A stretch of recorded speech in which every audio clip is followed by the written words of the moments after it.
ధనుసు రాశి వారికి అర్ధాష్టమ శని నడుస్తుంది. చతుర్థంలో శని ఈ వారం మీరు బలంగా లేరు. పనులు నిదానంగా సాగుతాయి. ప్రభుత్వ సంబంధమైన విషయ వ్యవహారాలు ఏవైతే ఉన్నాయో అవి సానుకూలపడతాయి. ప్రమోషన్స్ కావచ్చు, ట్రాన్స్ఫర్స్ కావచ్చు వచ్చే అవకాశాలు ఉంది. అయితే ప్రమోషన్ విషయంలో పై అధికారుల వల్ల చిన్నపాటి విభేదాలు కూడా ఇబ్బందులు ఉండే అవకాశం గోచరిస్తుంది. వాటిని జాగ్రత్తగా పరిష్కరించుకోవడం అనేది చెప్పదగినది. కోపతాపాలకు వెళ్లకుండా సామరస్యంగా వెళ్ళడం అనేది చెప్పదగినది. స్వతహాగా మీకు కోపం ఎటువంటి రాదు. అయితే మనం బాగా కష్టపడుతున్నాం, ఇంత చేసిన తర్వాత కూడా మనకే ఇందుకు ఇలా జరుగుతోంది అన్న భావన ఎక్కువగా ఉంటుంది. దానివల్లనే మీకు కోపతాపాలు ఎక్కువ అనేది ఏర్పడతాయి తప్ప స్వతహాగా మీకు కోపం ఉండదు. ఇంత కష్టపడుతున్నాం, అందరికంటే 10 మంది చేసే పని మనం ఒక్కడే చేస్తున్నాం, పేరు ప్రఖ్యాతులు ఉన్నాయి, మనకెందుకు ఇలా జరుగుతోంది అనేక భావన ఏర్పడుతుంది. కాబట్టి ఏదైనా సరే మీకు దైవ సంకల్పం బలంగా ఉంది. రాష్ట్రాధిపతి అలాగే చతుర్థాధిపతి గురువు సప్తమంలో ఉన్నారు. గురువీక్షణ రాష్ట్రాధిపతి ఉంది కాబట్టి ఎటువంటి ఇబ్బంది లేకుండా ఉంది.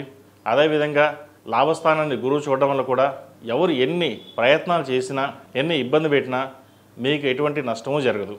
మీకు రావాల్సిన బెనిఫిట్స్ ఏవైతే ఉన్నాయో అవి మీకు వచ్చేస్తాయి. అర్ధాష్టమ శని నడుస్తుంది కాబట్టి 8 శనివారాలు శనికి తైలాభిషేకం చేసి అఘోర పసుపు హోమం చేయించండి. అదేవిధంగా చాతుర్మాసం ప్రారంభమైంది కాబట్టి సత్యనారాయణ స్వామి వ్రతం చేయించుకోవడం చెప్పదగిన సూచన. దానివలన కొన్ని మంచి ఫలితాలు సంప్రాప్తిస్తాయి. కుటుంబ పరంగా జీవిత భాగస్వామి సలహాలు సూచనలు తీసుకోండి. భాగస్వామి కలుసుబాటుతనం వల్ల మంచి కార్యక్రమాన్ని దిగ్విజయంగా పూర్తి చేస్తారు. స్థలం కానీ ఇల్లు కానీ కొనుగోలు చేస్తారు. అలాగే బంగారు ఆభరణాలు కూడా కొనుగోలు చేసే అవకాశం గోచరిస్తుంది. వచ్చిన ధనాన్ని సేవింగ్స్ రూపేణ సేవింగ్స్ చేయగలరు. ప్రభుత్వ సంబంధమైన విషయ వ్యవహారాలు మీరు చక్కగా నిర్వర్తించగలరు. అదేవిధంగా ప్రైవేట్ సంస్థల్లో పనిచేస్తున్న వారికి, చార్టెడ్ అకౌంట్స్, రియల్ ఎస్టేట్ రంగంలో ఉన్న వారికి, సినీ పరిశ్రమలో ఉన్న వారికి, డాక్టర్స్కి, cosmetics, fashion designing, artificial intelligence ఈ రంగాల్లో ఉన్న వారికి కాలం అనుకూలంగా ఉంది. చిరు వ్యాపారస్తులకు, ఫాస్ట్ ఫుడ్ సెంటర్స్కి కాస్త అనుకూలంగా లేదు. కాస్త నష్టం వచ్చే అవకాశం గోచరిస్తుంది. జాగ్రత్త వహించండి. ఈ రాశిలో నిర్మించిన విద్యార్థులకు కాలం చక్కగా ఉంది. ప్రభుత్వ సంబంధమైన విషయ వ్యవహారాలు వీరికి సానుకూలంగా ఉంది. ప్రభుత్వ ఉద్యోగం కోసం ప్రయత్నిస్తున్న వారికి మంచి ఉద్యోగం లభిస్తుంది. ప్రైవేట్ సంస్థలు కూడా మంచి ఉద్యోగం లభించే అవకాశాలు గట్టిగానే గోచరిస్తున్నాయి. కాబట్టి ఎటువంటి ఇబ్బంది పడాల్సిన అవసరం లేదు. అదేవిధంగా విదేశీ ప్రయాణాల మటుకి కాస్త ఇబ్బంది పెడుతుంది, చికాకు పెడుతుంది. వాటి విషయంలో జాగ్రత్త తీసుకోవాలి. అర్ధాష్టమ శని నడుస్తోంది. చతుర్థంలో శని అంత బలంగా లేరు కాబట్టి కొన్ని పనులు చేద్దాకా వచ్చి చేయి జారిపోవడం, డాక్యుమెంట్స్ సరిగ్గా లేకపోవడం ఇటువంటి అంశాలు చోటు చేసుకునే అవకాశం గోచరిస్తుంది. విద్యార్థులు మేధా దక్షిణామూర్తి రూపుని మెడలో వేసుకోవడం చెప్పదగిన సూచన.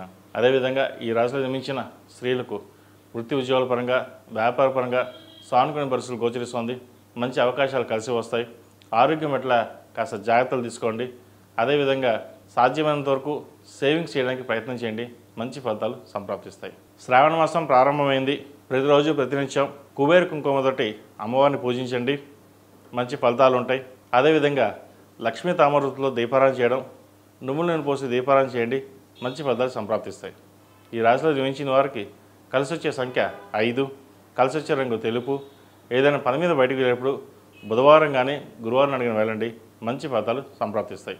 ఈ పూజ స్టోర్.in పసుపు కుంకుమ నుంచి దేవతా విగ్రహాల దాకా అన్ని రకాల పూజలు, వ్రతాలు, వివాహం, గృహప్రవేశం, హోమాది శుభకార్యాలకు కావలసిన పూజా సామాగ్రి అంతా ఒక్క క్లిక్తో మీ ఇంటి వద్దకే. నేడే ఆర్డర్ చేయండి మీ ఈ పూజ స్టోర్.in లో. One stop for all puja needs.